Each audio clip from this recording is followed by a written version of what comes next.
All right, we're at Rock in the Spring, Vegas Outdoor Festival, and we got Behind the Fallen straight off the stage. Tell us who you are and what you play. My name's Eric. I play bass. I'm Johnny. I'm the singer. What's up? Chris, play guitar. Great. Why don't we go down the row? Give us a little idea. You know, what inspired you to get into music? Who your music heroes were? Van Halen. I saw a music video when I was a kid, What was the and first Van Halen album I you heard? honestly don't know the album that I heard. I just remember seeing a music video, and the dude was just fucking wailing on the guitar. I'm like, You oh, remember the song? I don't. I was a wee little lad, and so, like, It was ridiculous. yeah. And so I went and got a guitar, and then I started trying to do what he was doing, and I'm like, this doesn't sound good at all. So I gave it up for a few years, and then finally fell in love with it again, and then started again. And, Well, speaking of Van Halen, as we came up the 15, I don't know if you guys know, but we're the Glen Helen Pavilion, which was recently the San Manuel Amphitheater. That's where they had the US Festival back in the 80s. Oh, shit. And Van Halen headlined the Hard Rock Day, and there was like 300,000 people there. My dad and my uncle were there. Okay, I was there. It was ridiculous. And 298,998. there you go. and it was not only the most money any band had gotten paid because they wanted Van Halen really bad, but there was a lot of partying going on. Yeah, no, David was so drunk. You go on YouTube. He was slurring the words and everything. It's like, wait a minute, we just paid you $1.5 million for this. You forgot the words. You're singing a different song. It was crazy, but yeah, that's the hallowed grounds. That is the Glen Helen Pavilion. That's completely unthought of nowadays. It's crazy. I know. Everybody's on like military time now, you know, and it was quite the spectacle. But we've all grown from that. So how about you? Who was that mind-blowing album or concert you went to? Or I remember the exact age I was and the time. I was 14 years old. Sorry, 14 years old, and a movie had come out called Walk the Line. It was a kind of a feature film, about Johnny Cash. Seeing him playing guitar, and I just from Joaquin Phoenix, and then I was like, okay, well, that's cool. I want to actually hear the real Johnny Cash. Started listening to that and picked up a guitar and started playing it, and just never put it down. And just it was a good outlet as a teenager going through my teenage angst and all the teenage problems that everybody goes through. So sure. Yeah, it was amazing when Rick Rubin made those albums with Johnny Cash before he died. You know, it just really opened a lot of people's minds. It's like, I heard of this guy, but I can't believe Rick Rubin, and it's on K-Rock, and everybody's playing damn Johnny Cash. it's crazy. It's mind-blowing. Well, yeah, Rick. What was the first arena show? Like when you went to a concert and it's like, oh my God, this looks surreal with all the shit going on. My very first concert was in 2011 at Warped Tour, and I seen Falling in Reverse. And Pomona Fairfax? yeah, exactly. And I seen Falling in Reverse, and at that time, Ronnie Radke was my idol, and just seeing him on stage was just. A new album on the way up here yesterday. Oh, yeah, nice. What? Yesterday too. So good. Yeah, it's good. It's good. That's awesome. And how about you? Your heroes. I had like family play like I guess trumpet and piano when I was younger. So In a mariachi? In a mariachi band. I actually played in a mariachi band. They played, and I was like, all right, cool. I always wanted to learn an instrument. But what really got me wanting to play like this kind of music was I was watching a Disney movie called A Goofy Movie, and when what was it, Max, when he was doing that power line impression, and then everyone was like, yeah, that's why I was like, okay, I want to be a rock star. Because you look like a goofy, and that's why. Because I have big ears, dude. That's why I have long hair to hide my ears. Jeez. That's amazing stuff. So now when the band came together, what were like some of the common elements? What really kind of drew you guys together that clicked?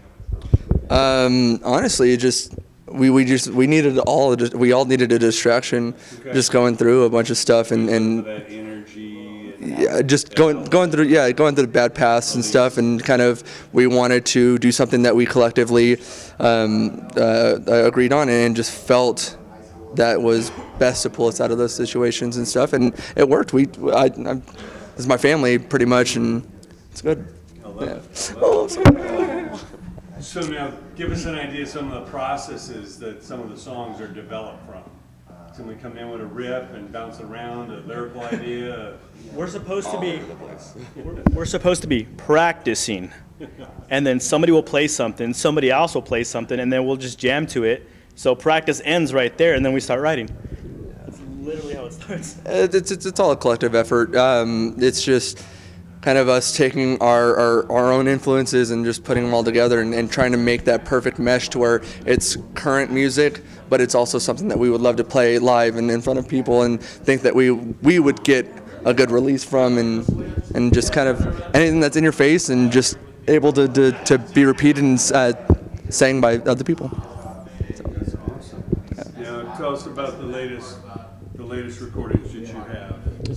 We're writing right now. The latest recordings I would have would be the last EP, but You're in the process right now of coming together with it. yeah, we're banging out like a. Yeah, haven't really decided that yet, but we're pretty much knocking out like a song a day, I'd say now. So It's kind of nice these days. You can kind of, put out a single or an EP, or there's no rule. It doesn't have to be absolutely. an album and every time. I think it's better that way too, because it keeps the everybody more interested. If you wait 3 years to drop an album, people are going to lose focus. So if you drop a single every once in a while, it's like, oh hey, we're still relevant. It's awesome. So obviously, Orange County's had a hell of a history, musically. Yeah. A lot of bands come out of there. What do you see as far as like the scene down there that kind of breeds that? I mean, obviously it's kind of in the shadow of LA, even though it's all part of Southern California, but it's not Hollywood, but so many bands, from the No Doubts and Offsprings and, Social Distortions and everybody that's come out of there, Lit and everybody. I used to live down the street from Mike Ness from Social Distortion. Is that right? Yeah, he lived like walking from my house like 3 minutes. Oh, cool. And every time I'd be like, Mike! Like the hot rods, he was really into the... All in his garage. Yeah. I would go like, Mike! And he'd just be like... I'm like, all right, well, that was nice. Yeah. So what do you think it is about the scene that kind of percolates and inspires? The scene, honestly, A ton of people. yeah, there's a shit ton of people, and it's just it's a big family.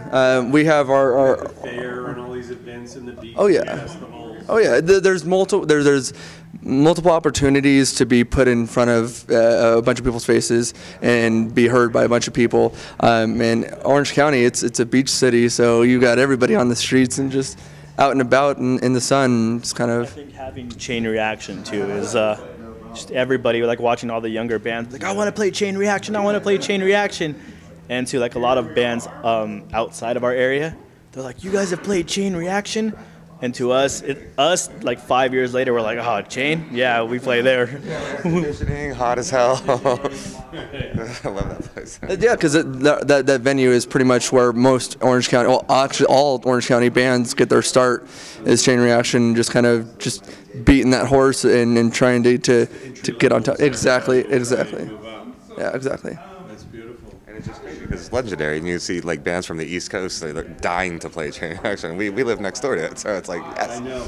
It's like the Whiskey a Go-Go. It's like, it really ain't that great of a club, but it's world famous, That's awesome. It's got that history behind it. So yeah, that's Everybody's played there. of course, yeah. That's where Jim Morrison played. Okay, well, it's still a shithole, but okay.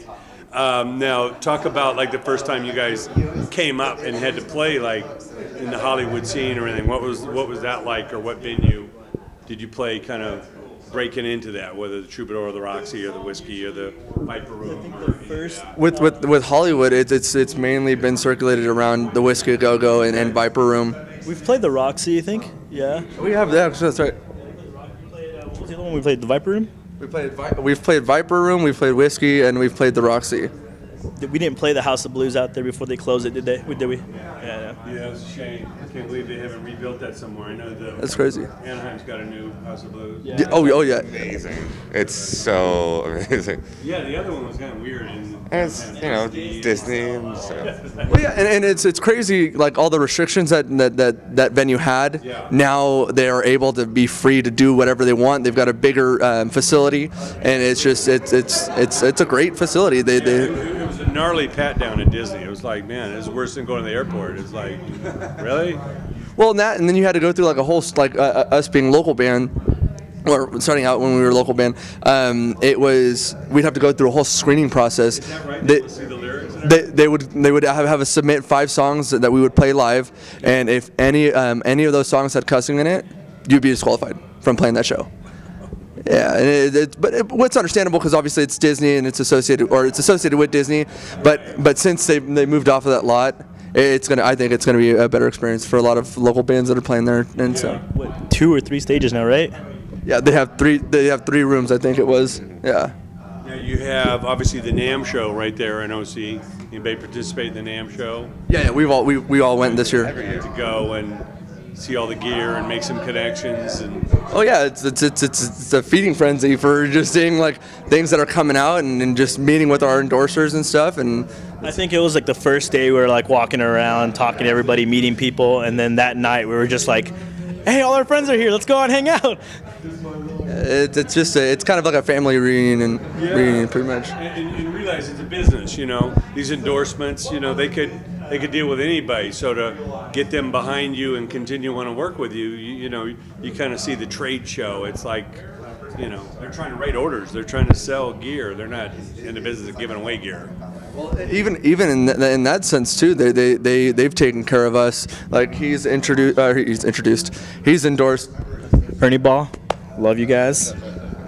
I'm endorsed by 1964 In-Ears, and then Degenerate Clothing, yeah, Degenerate Clothing, and they've all taken care of us, and like you said, they're not in the business to be able to hand out, but I still feel like we're taken care of. It's good. Well, you understand, there's the yin and the yang. If you help them and put their name out there, they're gonna, you know, take your call and want to give you more, or turn you on to their buddy with the other instrument you need, you know. My AR guy, I just have to email him like 20 times a day. Yo, what are you doing? Hey, I want a bass. But yeah, that's amazing being available in and around Southern California. And even Vegas. They got the big trade shows at conventions out here, Consumer Electronics Show and all that. That's great. The AVNs. Yeah, Love the AVNs. Adult video. Oh God, of course you guys know that. What's up? Now with the evolution of the band, are there some interesting other things you're trying to do to put in the mix to kind of spark new song ideas or elevate the musicianship? I mean, how do you proactively keep it growing? Right now, it's just with how fast technology is advancing, and with all the new social outlets and stuff, and with how many people have such quick access to music and how to make music, we're consistently thinking of what's new, what has a band not done, just to try to be that next band that or another band that hasn't done something yet. It's just trying to figure out that something and trying to find our niche. Literally, we'll just like listen to a new song, be it like top 40, like Little Yachty or some shit, and then we're like, hey, let's be inspired by this and write something different, but be inspired by it. So it's like we draw inspiration from everything and try to mesh it into us. And these guys will tell you that I love video games. Yeah. So I'll come in one day, I'll be like, guys, listen to this song. It was in this video game that I was playing. And everyone just like, you know, the only reason why is because it's not real music. It's like the 8-bit stuff. Well, it's real music because somebody's creating it, but it's 8-bit. And it's just like, there's so much trouble in it. I can't. Look at the soundtrack for like Super Mario. Like the Super Mario. That's the best fucking music. Mega Man games and Street Fighter, Mortal Kombat. Those games all have great soundtracks. I think the only soundtrack I like is the Doom soundtrack. Doom had a really. Oh hell yeah! They've actually got like heavy metal in it, and it's badass. Now let's go down the line. In closing, what advice do you give to like the young bands, young artists, people who want to be creative? So many misconceptions about this business. What can you impart on them to kind of help them kind of be focused in the right way? For the first thing I would say is make sure you're getting into it for the right reasons. It's not as it was back in the 90s, back in the 80s, where you can get $1 million contract. Like I said, there's so much access to music, and it's available to everybody, that you have to make sure that you're willing to dedicate your life to doing this for the love of it, and I personally do it to connect with people and meet new people, and it's just you have to make sure that you're in it for that reason and not just for the fortune and fame and the chicks. It only lasts so long before it gets old. Yeah, I mean you gotta love every step of the way, or You go crazy, yeah. How about you guys? I would just say learn everything as much as you can, as quick as you can. Like when I was growing up, we had books, and now YouTube is it has everything you could ever want to learn. Yeah, so Countless interviews, documentaries. yeah, so learn as much as you can, as fast as you can, and grow. Yeah. The one thing that I would say is don't give up. You're going to be playing music, and you're going to have that one person that's going to mock you, or you're playing something, and then you hear someone go dee-dee-dee-dee-dee, mocking you, and it's going to get to you. Just ignore it, isolate yourself, and what's up, guys? Well, Vices. Sorry, that's our buddies and Vices. But yeah, never give up. Like, and you're going to have someone always talking shit, and it seems like the more successful you are, the more they come out. They're going to be like, oh, F this guy, or screw this guy, he sucks, and just don't let it get to you. And where can we find you online? We're available pretty much on all social media outlets. Our more popular ones are Facebook, Instagram, and Spotify. But all of our music's available on iTunes, Pandora, and MySpace. Tinder. Not Tinder. But and a lot of people say that it's good workout music, so when you're in the gym, look it up on Spotify. And yeah. Thanks so much, guys, for coming out. Thank you. I appreciate it, man. Loved it. And we'll see you at the next show. Yeah.